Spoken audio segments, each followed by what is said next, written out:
back to the Old-Fashioned Real Estate Show. That's Brian Levredge, and I'm Jeffrey Holst. You got it. Nicely done. What are we talking about today, Brian? Well, besides the 4 cups of coffee that I've had today and why I'm so wired, we're talking about how to make more money in real estate, but put better. We're talking about how to increase your income from residential rentals. Yes, exactly. And we're going to do that right after this.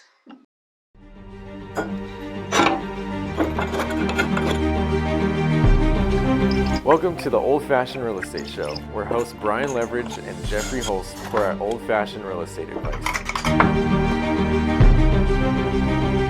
And we're back. Yes, we are. Yeah. So, a lot of investors that you know, that I know of around the country will tell you that, when you're looking to maximize your net operating income. I mean, expense management is obviously a piece of that, right? Mm-hmm. But you can do a lot better if you focus more on driving income. And that's what we're here to talk about today. Yeah, so what we really want to talk about are things that you can do to attract better tenants and higher rents. Yeah. And this is something that Brian and I think about a lot, because one of our strategies, one of our most effective strategies has been to buy C-class buildings in areas that are B-class or moving towards B-class or better, and move those buildings up to B-class buildings. We're improving the property and attracting a better quality tenant. This is something that we've been able to repeat over and over again, and these are the strategies that we use. And I think the first thing, it starts with picking the right property in the first place, because you can't fix location. Correct, 100%. It's about not only location, right, but then sort of looking around. And what could be a bad location today may not be because of future development and so forth down the line, right? But that's kind of getting out into the weeds a little bit. But what we will typically do when we acquire an apartment building is, we'll obviously walk the property while we're under contract. A lot of the times what we're buying is it's been depreciated functionally. Okay. Yeah, so what I think you mean is, it's tired. Yes, exactly. It's tired. It hasn't been updated in a while. It might not be up to current standards. Rents are probably below market.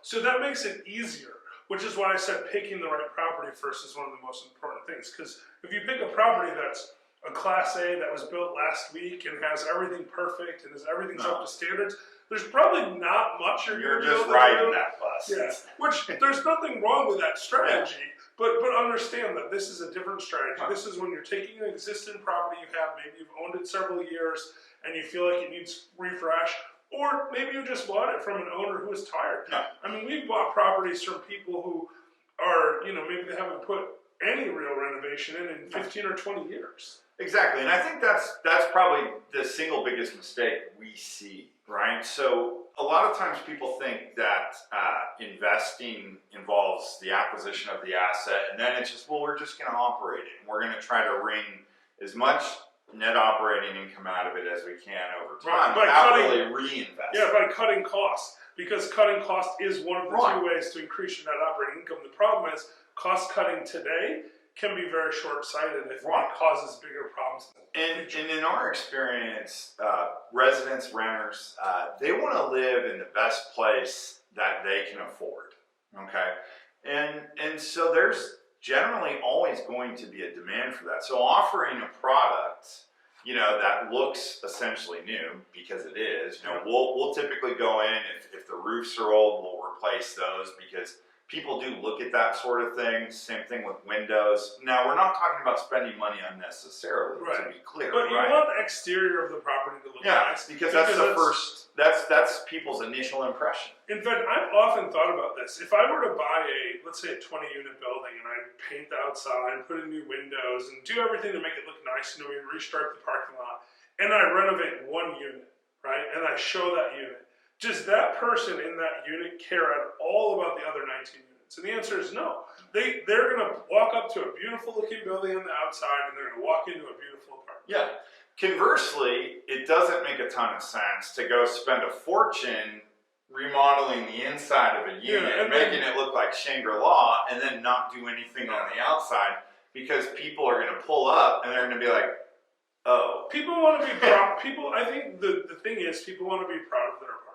People want to, like you said, live in the best possible place they can afford. And what that means is, when their family pulls up to see their apartment, they want their family to be like, oh, you live in a nice place. Yeah. Right? So if the apartment looks good on the outside and then the apartment looks good on the inside, they get that feeling of niceness. Sure. So then, getting into some of the nuts and bolts of this, right? You know, you can look at certain aesthetic finishes on the interiors. We'll often do granite countertops on our, essentially what is workforce housing, right? Right, and this is not common, although it's becoming more common. I actually think more and more people should be doing it. Yeah. Because the cost has come down and they're more durable. So like over the long term, it can be a better investment. But also thinking as a renter, like, and I rent where I live, right? If I walk into an apartment and it's got granite, I'm like, I like this place. Like, like it's deep seated. Like when I put granite in my personal house before I sold it, it made me feel like I was living in a nicer house. Yeah. I mean, it was nicer in fact because it had granite. Right, and so you know, and this is also an evolution too. We want to add, right? When we first started doing this stuff, we did not put washers and dryers in our units, right?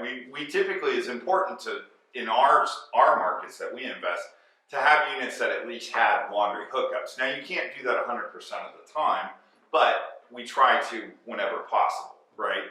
But now we're actually experimenting, and this goes to the whole point of driving revenue, and we're seeing it pay off by sometimes adding hookups in units that don't have them, and not only doing that, but adding a washer and dryer. You can do that for $2,000 to $3,000 between labor, materials, and the equipment. Of course, itself. it depends on the layout and stuff. There's space, but yeah, I mean, so then the question is, and this is slightly off topic, but when we're talking about NOI and valuations of property, the way cap rates work, if you can get a return that exceeds the cap rate, so if the cap rate should be 7%, and by putting in a washer and dryer, you're going to get, you know, spend $3,000, but now you're going to get $300 a year more in that income, then that's a 10% rate of return. That's above 7, so you should do it. Like, it's a general rule. If you can invest $1 and get better return on that dollar than what the cap rate for that property is, you're driving equity up. And it will create some additional maintenance expenses, but to Jeff's point, like, there's getting, you know, you're looking at the net number. Yeah, that's what I said. So maybe your rent, if the rent was only going up $20 a month, it might not be worth it. But if the rent's going up $40 a month and you have 10 additional dollars in expenses a month, that $30 a month, that's worth it. So what we see is typically we can probably rent for about $100 to $150 more per month by providing that. Right, and even if you had a 30 or 40% expense ratio on that, it's $100 a month, $1,200 a year on a $3,000 investment. That's like 30%. 35% annual return. We'll do that all day. More than a 7 cap. And just to put that into perspective, what I like about that is you invest $3,000, and because it's a 7 cap, that means that extra income, that $1,200 a year, is actually raising the value of your building by $10,000. So you're investing 3, you're getting an immediate return of 10. Yeah. In extra equity. That's real money that you can refinance, tap, or you get when you sell. Now, some of the more basic things you can look at doing are, and again, this stuff is not rocket science, right? Pet rent. If you're not doing it, 70% of renters have some kind of a pet. That could be a fish, a cat, a dog, whatever. In our instance, we operate with a refundable pet deposit to incentivize people to give the unit back to us in the same condition as it was leased to them in. But we can typically get $25, $35 a month per animal, which can, you know, significantly add to revenue and value over the course of a year.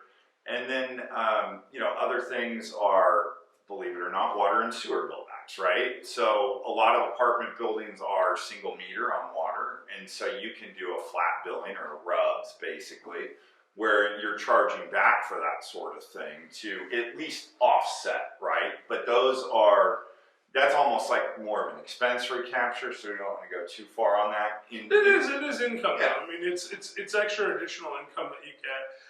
And you know, there are things that you can do too, like if you can't put in laundry, you can look at monetizing a laundry room by getting like washer and dryers, like coin operated washers and dryers. We've done that some places. You can do things like, here's an example. You know that first 12 unit I bought, I got really like geeky about this. I started testing it. So we would go and we would survey our tenants and we would say, like, if you could have one of these three things, which one would you have? And if it cost you $50 a month more, right?